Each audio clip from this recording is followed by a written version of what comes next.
L'Afrique du Sud peut se vanter d'abriter l'un des sanctuaires animaliers les plus riches du continent. Un refuge pour le plus gros mammifère du monde.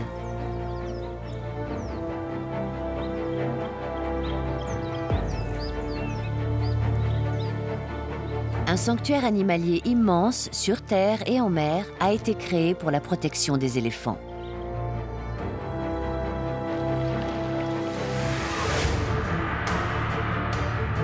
De nombreuses espèces y vivent, notamment des prédateurs redoutables. Cette faune et cette flore uniques se battent au quotidien pour survivre, que ce soit contre les éléments ou entre eux.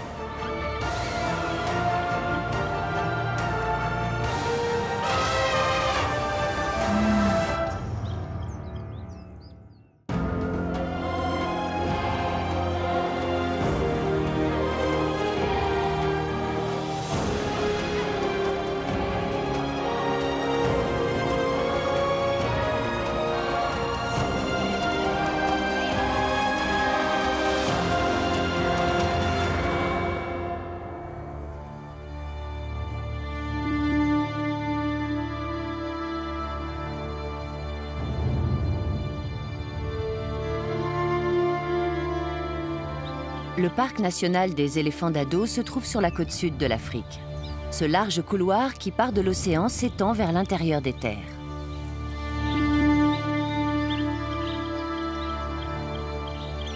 Avec ses 1800 km², il est le 3e plus grand parc national d'Afrique du Sud.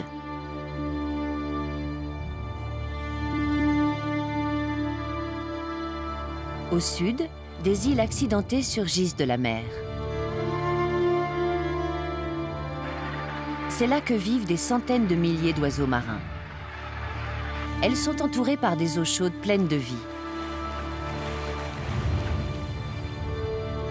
Et elles sont bordées par un littoral sauvage où se mêlent forêts luxuriantes et dunes désolées.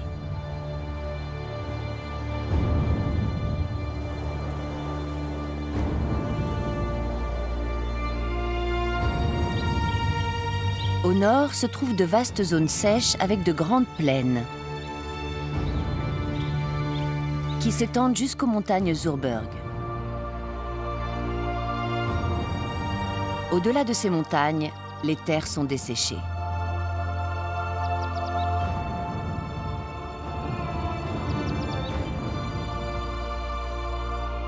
Le parc d'Ado est une terre de contraste, où la végétation et les animaux doivent s'adapter aux conditions difficiles.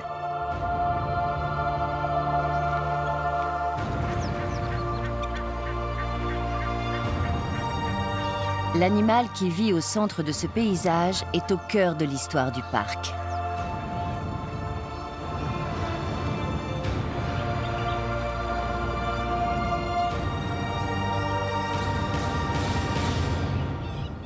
À une époque, l'éléphant d'Afrique vivait dans tout le sud du continent. Mais au XIXe siècle, la population a été décimée à cause du commerce de l'ivoire.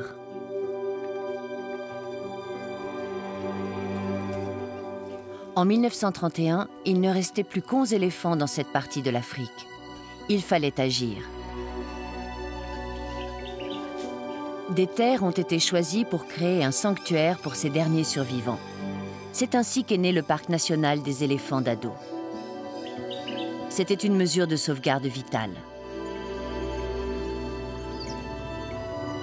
Depuis, les communautés d'éléphants d'Ado n'ont cessé de se renforcer. Aujourd'hui, ils sont 600. Tous descendent des pionniers.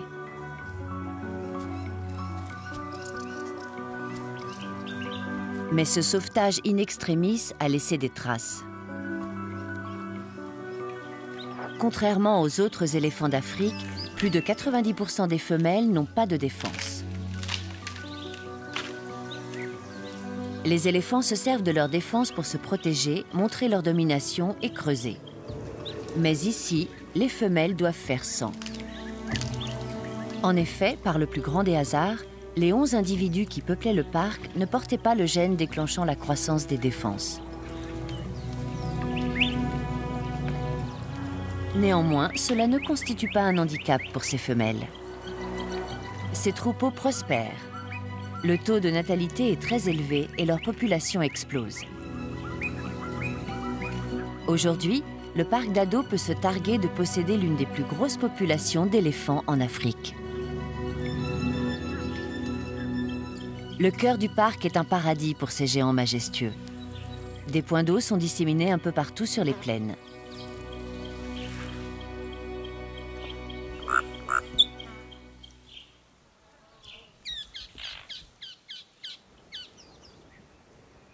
Ce troupeau a profité du moment le plus frais de la matinée pour se nourrir. Mais lorsque la température avoisine les 40 degrés, il cherche un point d'eau.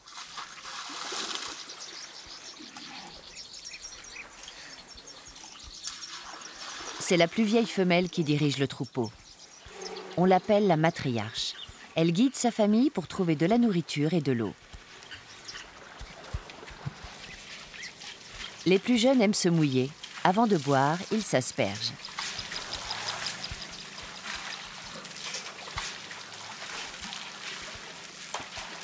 Les éléphants peuvent boire jusqu'à 75 litres par jour.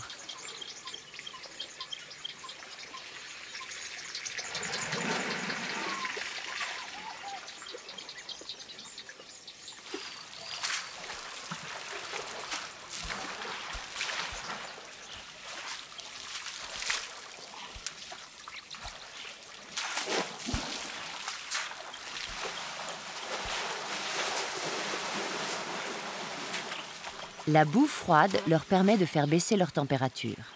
C'est aussi un bon moyen de se protéger du soleil.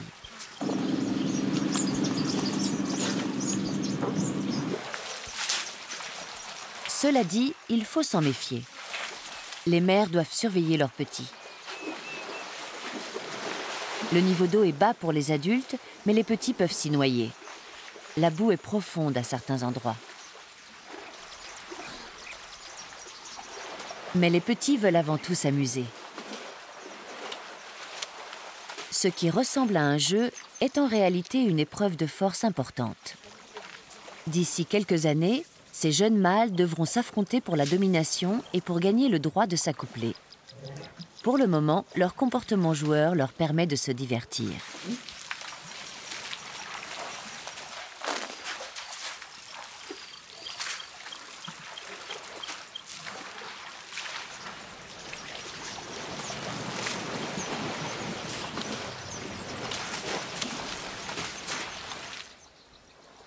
Les troupeaux se croisent régulièrement aux différents points d'eau du parc d'Ado. Les éléphants se déplacent en masse pour étancher leur soif.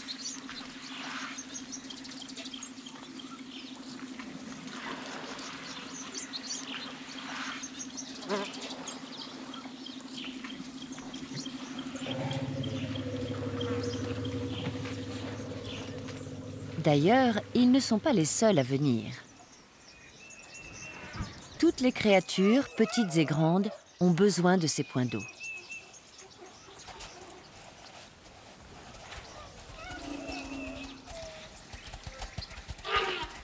Mais il faut rester sur ses gardes, car cet attroupement attire les prédateurs.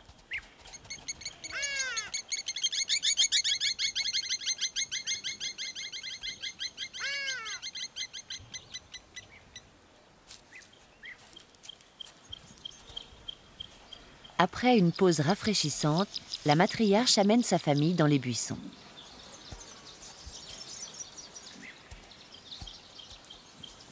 Les éléphants parcourent jusqu'à 20 km par jour pour trouver des endroits où paître. Ils consacrent parfois 14 heures à satisfaire leur faim.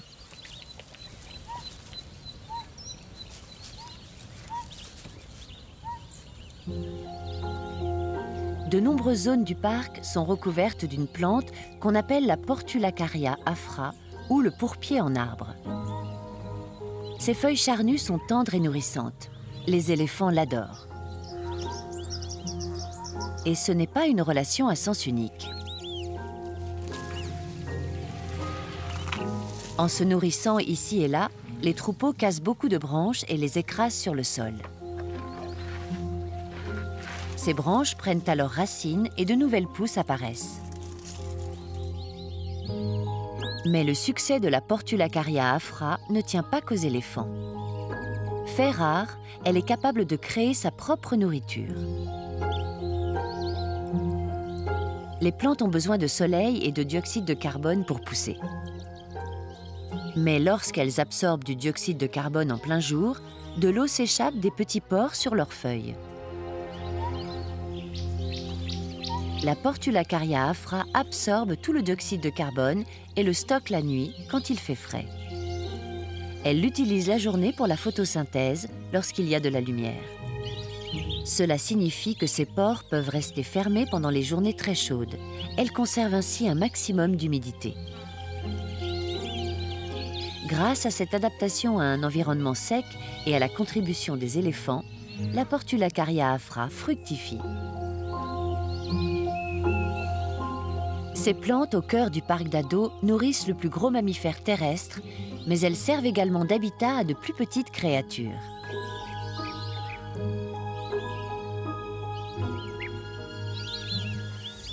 Des microcosmes de vie qui ont aussi leurs prédateurs.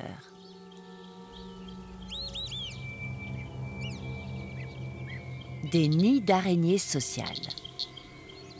Les fourrés font office d'échafaudage pour ces nids qui abritent plus d'une centaine d'individus répartis dans des petits compartiments. Ces toiles gigantesques sont créées dans un seul but, piéger les proies. Une sauterelle prise au piège se débat pour s'enfuir.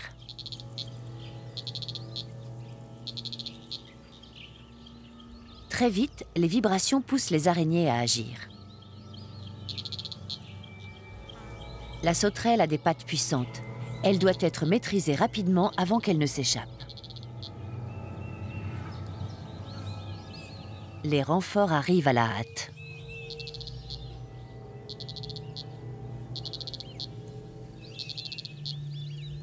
C'est trop tard.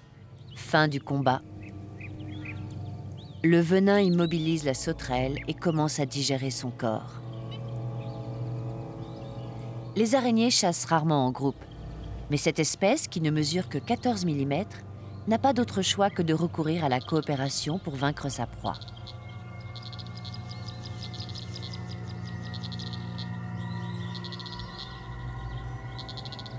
Le cadavre est transporté à l'abri dans une zone de nidification. Le festin pourra alors commencer.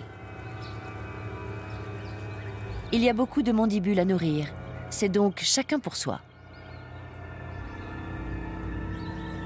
La coopération laisse bientôt place à l'affrontement. Même pour ces petits prédateurs sociaux, la vie ne tient qu'à un fil. La survie de leur nid ne dépend que d'un facteur, la chance. Il faut espérer que le nid ne sera pas détruit par le passage des éléphants. Certaines espèces du parc n'ont pas eu cette chance.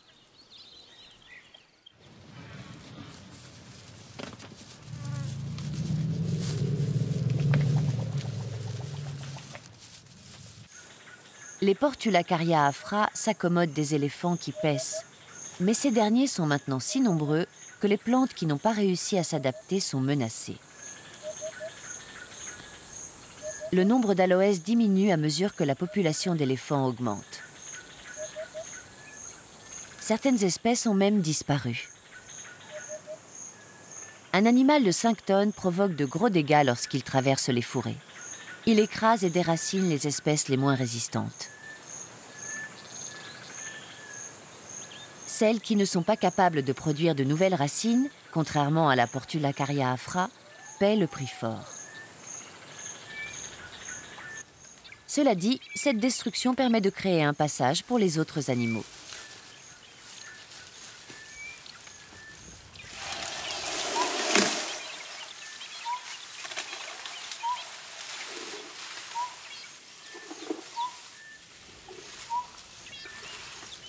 Les chemins tracés par les éléphants et les zones dégagées sont essentiels pour les nombreux gibiers d'Ado.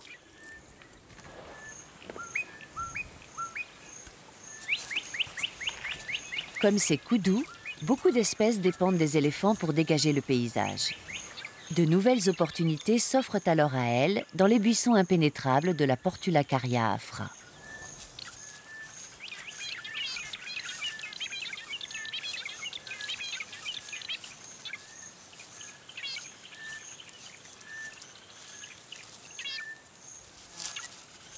Voici la tortue léopard, l'une des espèces charismatiques du parc. Ici, elles atteignent des tailles impressionnantes. Certaines pèsent parfois plus de 40 kilos. Cette tortue est protégée où qu'elle aille. Avec un peu de chance, elle pourra même vivre 100 ans. Mais son armure n'a pas toujours été aussi solide et au cours de ses jeunes années, elle était vulnérable aux prédateurs.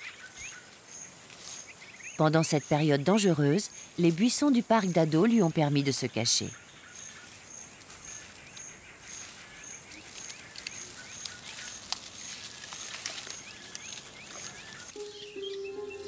On trouve de vastes prairies entre les zones recouvertes de plantes succulentes. Plusieurs espèces viennent y brouter. L'Alcephalus kahama supporte mieux la chaleur que les autres antilopes. Elle passe ainsi de longues heures à se nourrir sous un soleil de plomb. Les cornes des mâles sont plus petites et plus épaisses que celles des femelles. Ils sont armés pour se disputer les territoires. Néanmoins, lorsque le danger est bien réel, leur instinct les pousse à courir. Grâce à leurs pattes avant surdéveloppées, ces antilopes peuvent galoper sur de longues distances sans se fatiguer. Elles ne sont pas les seules à vivre dans ces prairies.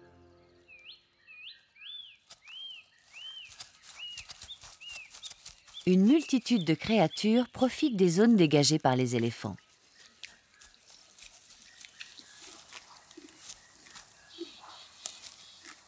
Des hérons garde-bœufs se jettent sur des insectes, alors qu'un troupeau de zèbres joue les troubles-fêtes.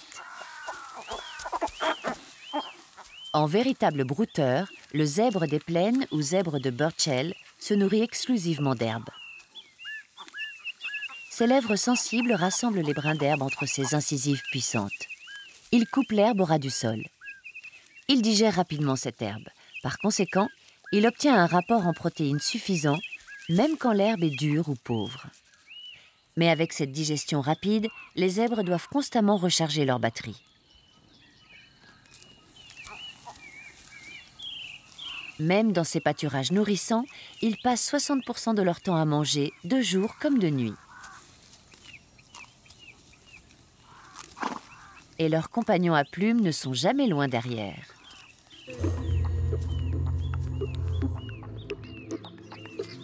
Mais la vie n'est pas un long fleuve tranquille. C'est la saison des amours et les femelles sont recherchées. Une augmentation des hormones dans l'urine de la femelle pousse les talons du troupeau à agir. C'est une lourde tâche avec un enjeu de taille, transmettre ses gènes.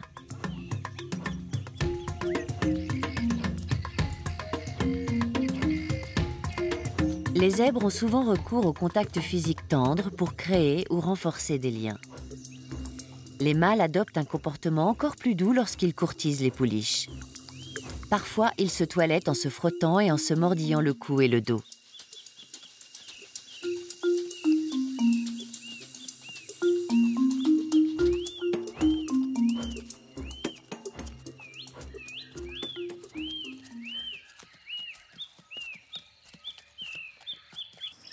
Les prairies d'Ado sont divisées en plusieurs territoires, certains permettant de se nourrir et d'autres de se protéger.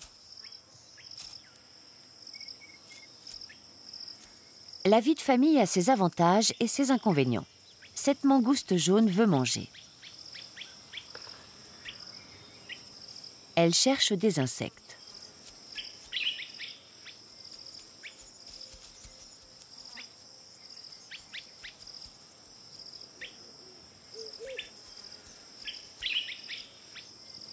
Mais elle doit vite avaler son repas car les aînés cherchent toujours à le lui voler.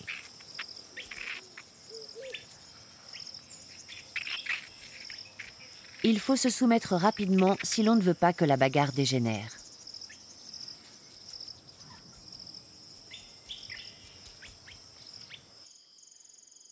Pour l'un des résidents du parc, trouver de la nourriture n'est pas un problème compte tenu du nombre de gros herbivores qui y vivent.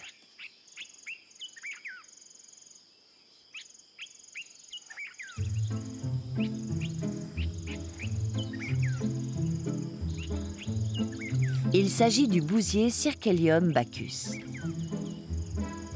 Il peut compter sur les éléphants et les autres gros mammifères pour obtenir de la nourriture régulièrement. Ça n'en reste pas moins une tâche difficile. Il doit transporter sa nourriture jusqu'à sa cachette secrète. Et ce n'est pas la porte à côté. Cette boule de bouse qui lui paraît énorme est parfois capricieuse. Mais rien n'arrête ce bousier, et cette maladresse apparente cache en réalité une grande intelligence. Il utilise cette boule de bouse pour se repérer en se basant sur la position du soleil. Puis il reprend le travail, sûr de se diriger dans la bonne direction. Cette espèce endémique est l'un des rares bousiers incapables de voler. C'est un handicap majeur pour chercher de la nourriture. Mais c'est un compromis qu'il doit à l'évolution. La capacité de voler a été sacrifiée pour laisser place à une adaptation incroyable aux prairies chaudes et sèches d'Ado. Comme d'autres animaux, les bousiers respirent et rejettent du dioxyde de carbone pendant ce processus. Et lorsque l'on rejette du dioxyde de carbone, on perd beaucoup d'eau. Cette espèce de bousier s'est adaptée afin de résoudre ce problème. L'espace vide sous sa carapace, où se trouvent les ailes chez les autres espèces, est un réservoir spécial pour stocker le dioxyde de carbone. Il expire d'un seul coup toutes les demi-heures.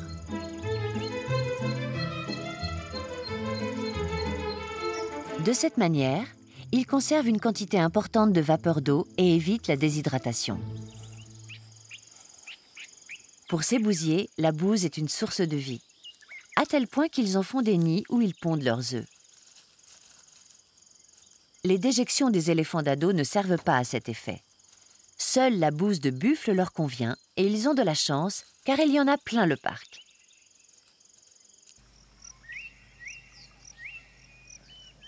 Les mâles plus jeunes et plus puissants ont exclu ce vieux buffle du troupeau.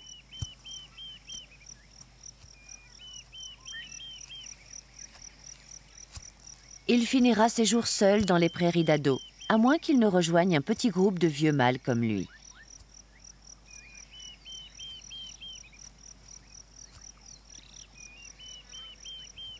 Ici, on les appelle Daga Boys. Ce nom vient du mot boue en zoulou. Ils passent leur temps à se vautrer dans la boue. Ils se comportent comme des vieillards grincheux. Ils sont souvent agressifs. Ils pèsent plus de 600 kilos. Seuls les prédateurs les plus puissants peuvent espérer vaincre l'un de ces buffles. Et question puissance, personne n'égale les lions. Les lions misent largement sur les embuscades. Ils se cachent et attrapent leur proie par surprise. C'est pourquoi les prairies dégagées sont très importantes pour les buffles. Les troupeaux forment de grands rassemblements à découvert. Ils minimisent ainsi les chances de tomber dans une embuscade. Mais par ailleurs, les buffles sont armés. Ils se servent de leurs cornes impressionnantes dans les combats pour asseoir leur domination. Mais associés à leur corpulence, ces cornes deviennent alors un ennemi redoutable, même pour les tueurs puissants. En réalité, pour les lions, se nourrir n'est jamais chose facile. Même les phacochères sont armés jusqu'aux dents. Ces cochons ont des défenses, comme les éléphants. Sauf qu'ils n'en ont pas 2, mais 4. Les défenses supérieures, qui sont plus grandes, sont utilisées pendant les combats entre mâles. L'excroissance de peau dure sous leurs yeux constitue une protection pendant ces combats. C'est à ces excroissances qu'ils doivent leur nom, le préfixe phaco signifiant lentille. Mais les prédateurs redoutent surtout les petites défenses inférieures. Ces dernières se frottent contre les défenses supérieures chaque fois que le phacochère ferme sa bouche. Elles sont donc constamment aiguisées. Alors, lorsqu'on doit se mesurer à un mâle adulte comme celui-ci, elle constitue un véritable danger pour les prédateurs. Et quand la maman est dans les parages, même les petits ne sont pas des proies faciles. Au moindre signe de danger, ils se précipiteront vers leur terrier. Et si elle est encerclée, elle les défendra férocement. Elle se servira de ses défenses pour taillader et planter le prédateur. Dans cette bataille constante entre prédateurs et proies, les animaux jeunes et vulnérables se retrouvent souvent seuls.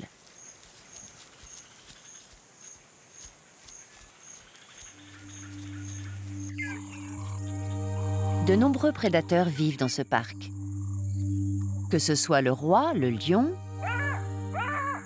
ou le sournois, le chacal, tous sont à l'affût d'un repas.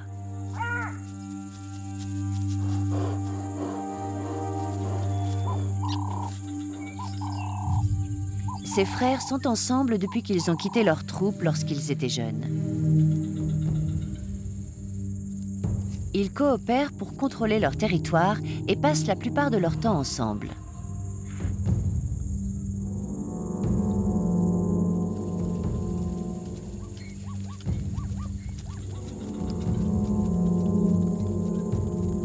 Comme de nombreux prédateurs, ils profitent de la nuit pour chasser.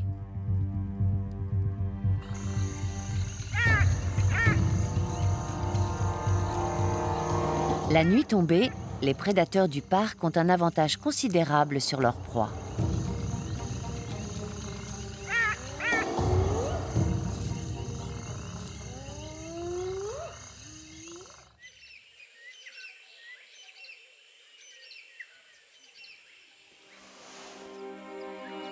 Le jour se lève et révèle une tragédie. Une femelle éléphant se tient près des restes de son petit. Coincé dans un point d'eau pendant la nuit, ce dernier a été mortellement attaqué. Mais sa mère continue de veiller, seule. Les liens entre les éléphants et leurs petits sont très forts, même après la mort.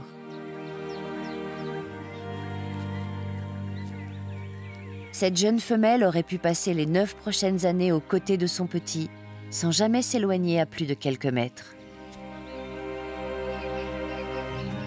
C'est cet instinct de protection qui la pousse à rester près du corps. Elle refuse de le laisser.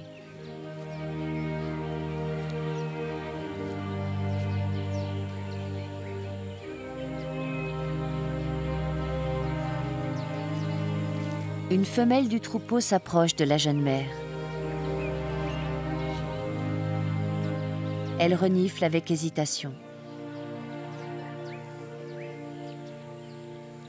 Ses mouvements semblent étudiés, presque doux.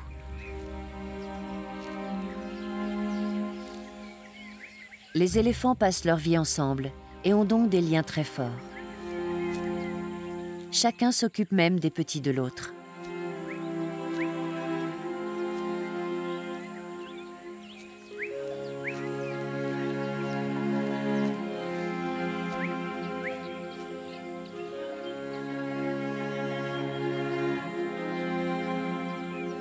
La femelle reste avec la mère pendant que le reste du troupeau s'abreuve. Est-elle en train d'essayer de la réconforter?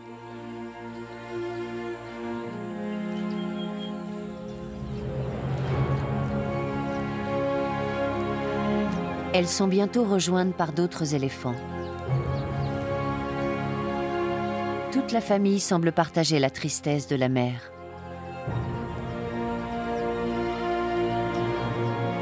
Tous sont prudents et calmes.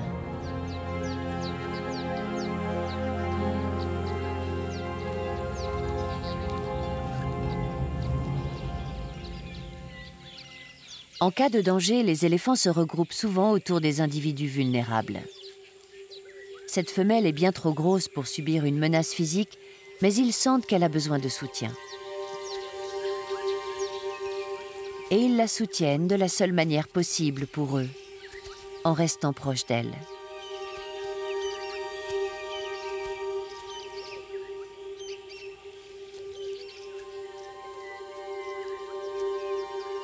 La détresse de la mère finit par attirer l'attention d'un gros mâle.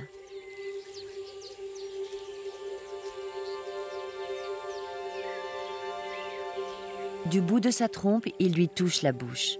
Il s'agit d'un signe d'affection.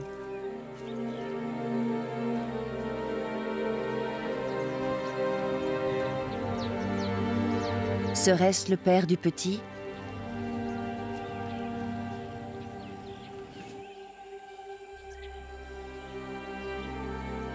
Puis, le troupeau va chercher de la nourriture. La mère, elle, doit prendre une décision cruelle. Soit elle part avec sa famille, soit elle reste pour pleurer son petit.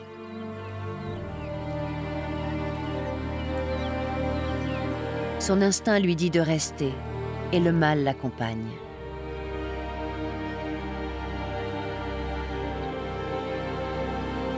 Elle lui cède sa place ô combien importante pour aller se nourrir. Son dernier véritable repas remonte à des heures.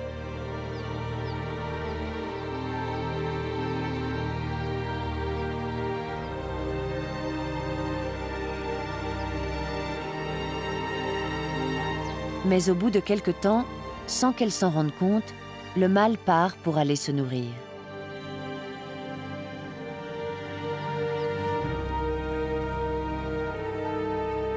Elle n'a pas d'autre choix que de revenir auprès de son petit.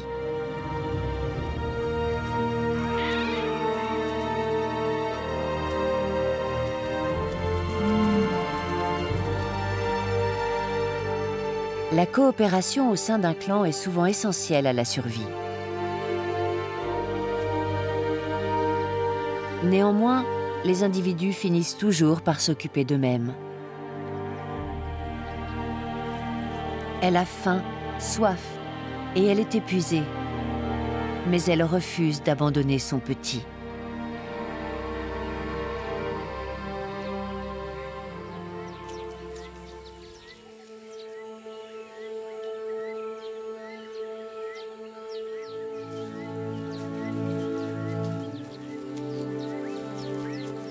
Dès qu'elle s'éloigne de la carcasse, les charognards surgissent.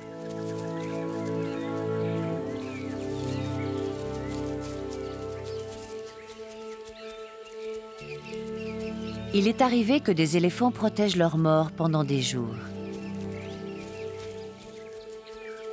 Les cadavres représentent un repas appréciable pour les charognards. C'est pourquoi ils ne veulent pas céder non plus.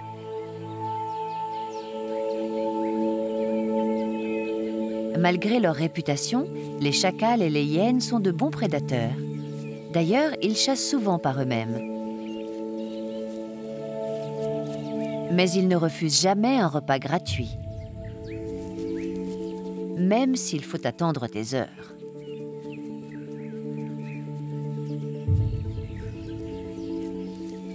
La femelle s'affaiblit. D'ici peu, elle va devoir manger. Pour l'instant, même après plusieurs heures, elle refuse de partir.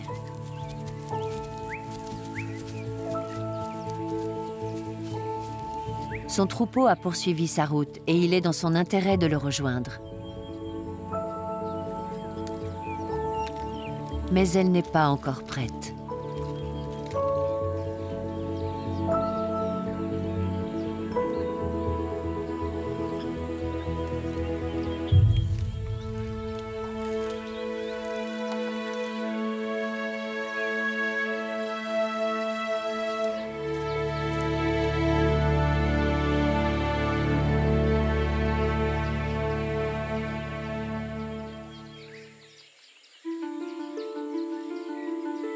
Le parc d'Ado est une zone protégée. Malgré cela, c'est un environnement difficile pour les animaux qui vivent dans ce paysage varié. Loin de la brousse, après le territoire des éléphants, se trouvent les autres zones sauvages du parc. Curieusement, l'un des paysages les plus arides côtoie l'océan. Les imposantes dunes d'Alexandria. Ces dunes préservées s'étendent sur 50 km de long et parfois 5 km de large. Elles s'élèvent jusqu'à 140 mètres.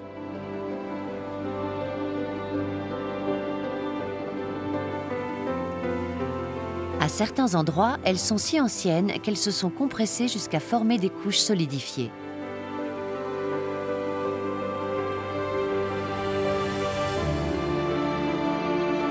Rares sont ceux qui survivent ici. Pourtant, ce paysage stérile nourrit des milliers d'individus au large.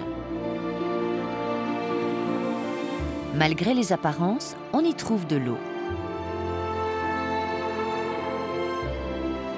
Sous les dunes, des nappes souterraines riches en nitrates forment des aquifères au-dessus du substrat rocheux.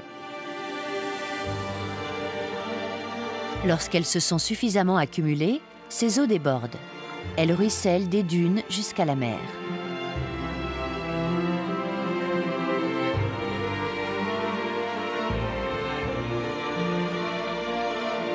Les nitrates qu'elles transportent contribuent à faire prospérer le phytoplancton. Ce phytoplancton est à la base de la chaîne alimentaire marine. C'est grâce à lui que la vie se développe.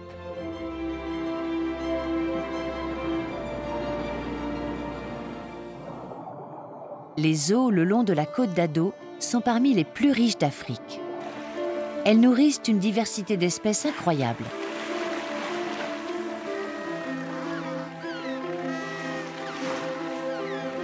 Ici, les dauphins forment des bancs gigantesques et nerveux.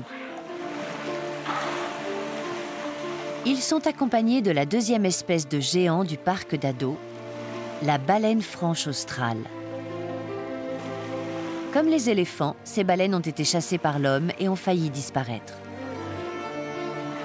Depuis qu'elles sont protégées dans les eaux internationales où elles se reproduisent, elles ont fait un retour spectaculaire. C'est aussi là qu'on trouve un super prédateur digne de ceux qui vivent sur Terre. Le grand requin blanc est peut-être le meilleur chasseur du parc d'Ado. Dans ce riche environnement marin, ce tueur parcourt 700 hectares placés sous la protection du parc. Il chasse principalement les manchots et les phoques qui vivent sur les îles au large.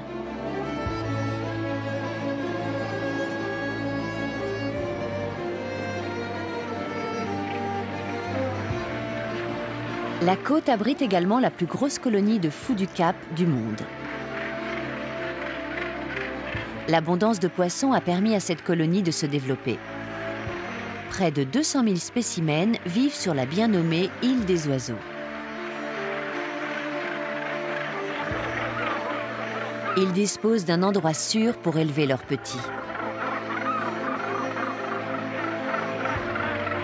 Sous la protection du parc, ils n'ont pas à s'en faire pour les générations futures. Il en est de même pour les animaux sur le continent.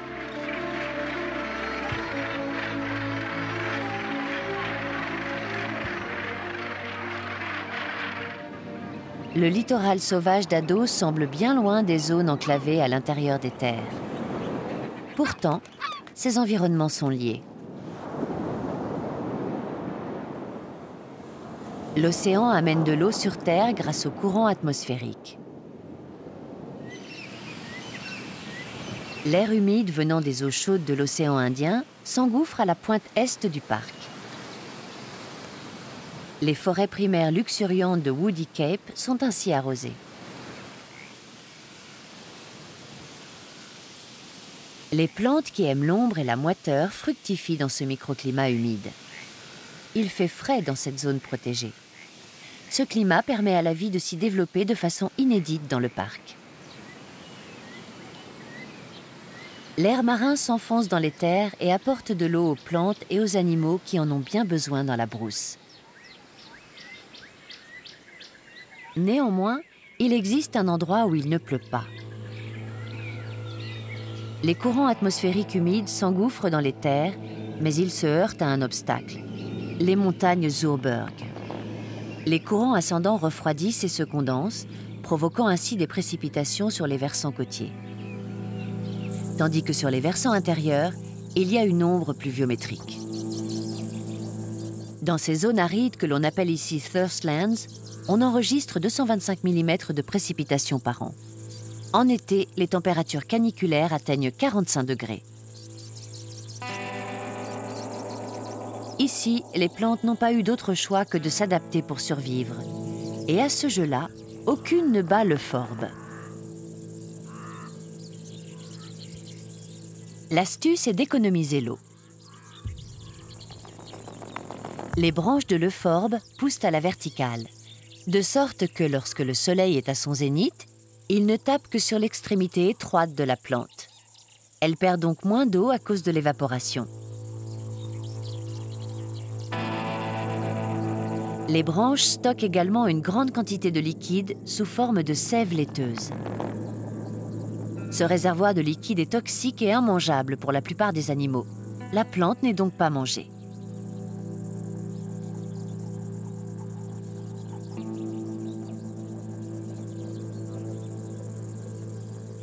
Le Bossia albitrinca a une approche moins conventionnelle de la vie dans cet environnement sec. Ses racines s'enfoncent très profondément et atteignent des réserves inaccessibles à d'autres plantes. Au lieu de garder cette eau, comme le forbe, il l'utilise pour produire des feuilles denses et nutritives ainsi que des baies. C'est une source de nourriture rare pour les animaux qui vivent dans ces zones arides. Ces derniers dispersent ensuite les graines de l'arbre sur toute la zone. C'est ainsi que l'espèce survit.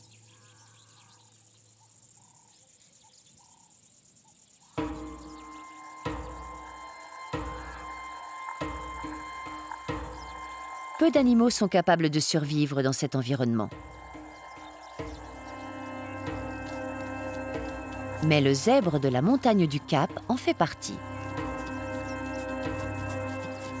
Avec cette sécheresse, il n'y a pas assez d'herbe pour nourrir les nombreux zèbres qui vivent dans les prairies du parc. Le troupeau de ce mâle ne compte que 5 individus. Ils ont tout de même du mal à trouver leur bonheur. Les juments blessent souvent mortellement les autres poulains, éliminant de cette manière les concurrents de leurs petits. Une caractéristique qui semble cruelle, mais qui résulte d'une adaptation à des conditions difficiles. Même les parents les plus dévoués du parc ne peuvent pas toujours protéger leur fragile progéniture.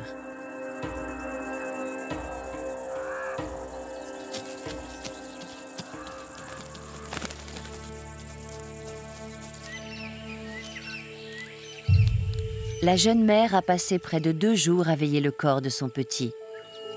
Mais elle n'a plus le choix, elle doit partir.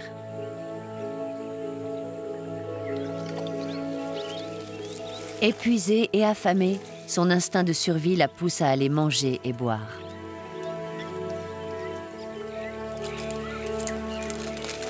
Les éléphants sont réputés pour leur excellente mémoire. Il est donc impossible de savoir combien de temps elle subira le traumatisme de cette perte. Mais elle portera très certainement un autre petit. Tôt ou tard, l'expérience de la mort sera remplacée par la joie d'une vie qui débute.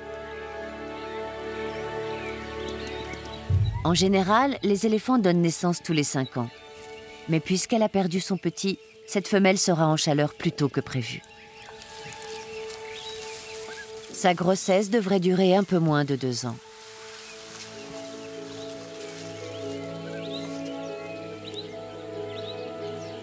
Rejoindre son troupeau est la première étape de ce parcours. Ses congénères accepteront de la réintégrer. Côtoyer sa famille lui apportera un peu de réconfort. Le troupeau, cette famille, véritable pilier des populations d'éléphants, restera fort et elle en fera partie.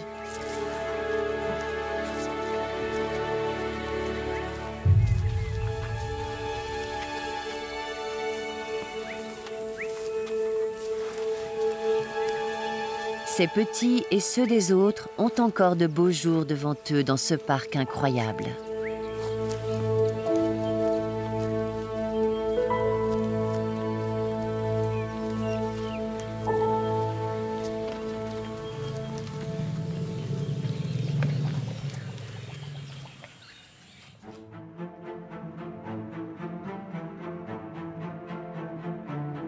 Le parc d'Ado est une terre d'extrême. Si certaines zones prospèrent, d'autres connaissent le dénuement et les conditions difficiles. L'emblème du parc, l'éléphant, vit bien ici. Le taux de mortalité est bas, la population ne cesse de croître. Mais même pour ces géants, la vie dans la nature est truffée de dangers et la survie n'est jamais garantie.